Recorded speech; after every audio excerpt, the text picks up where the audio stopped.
Dissociative identity disorder, once called multiple personality disorder, remains one of psychiatry's most publicly fascinating and scientifically contested diagnoses. Some clinicians consider it a genuine, trauma-caused condition. Others argue many diagnosed cases result from unintentional therapist suggestion. Understanding this decades-long scientific debate requires examining both the clinical evidence and the memory science behind it.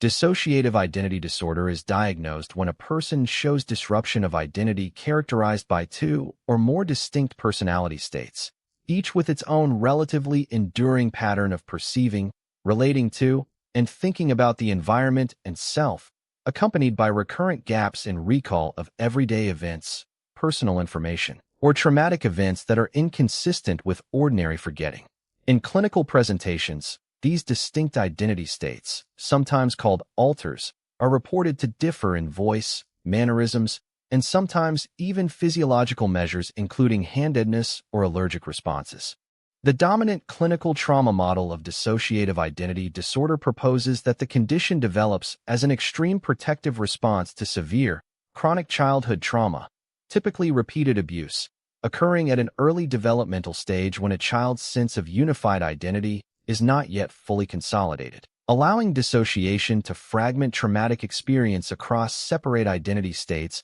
as a survival mechanism that prevents the child from being overwhelmed by the traumatic material. Proponents cite the high rates of reported severe childhood trauma among diagnosed DID patients as support for this developmental account.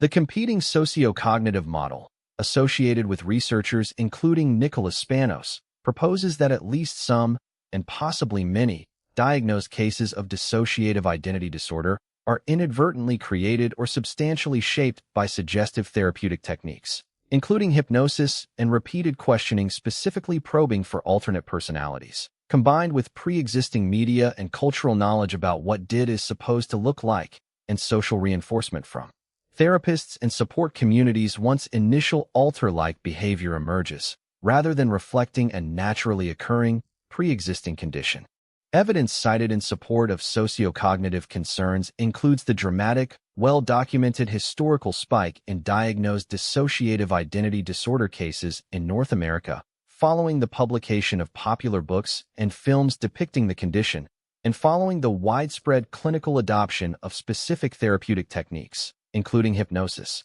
aimed at identifying and communicating with alternate personalities, a pattern that is difficult to fully explain if DID reflects a stable, naturally occurring condition unrelated to cultural exposure and clinical practice trends, and that closely parallels concerns previously raised about recovered memory therapy more broadly.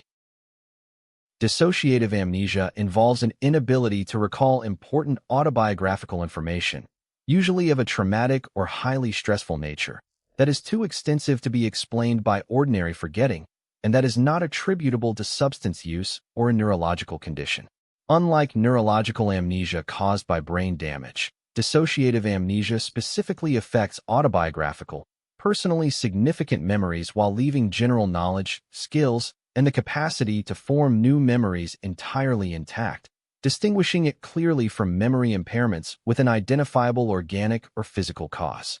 Depersonalization-derealization disorder involves persistent or recurrent experiences of feeling detached from, or as though observing from outside, one's own body, thoughts, or actions. Depersonalization, or feelings that one's surroundings are unreal, dreamlike, or distorted. Derealization, while reality testing otherwise remains fully intact, meaning the person recognizes these experiences as subjectively unusual rather than genuinely believing their body or the world has actually changed. These experiences are often triggered by significant stress or anxiety and, unlike psychotic disorders, do not involve any loss of contact with objective reality.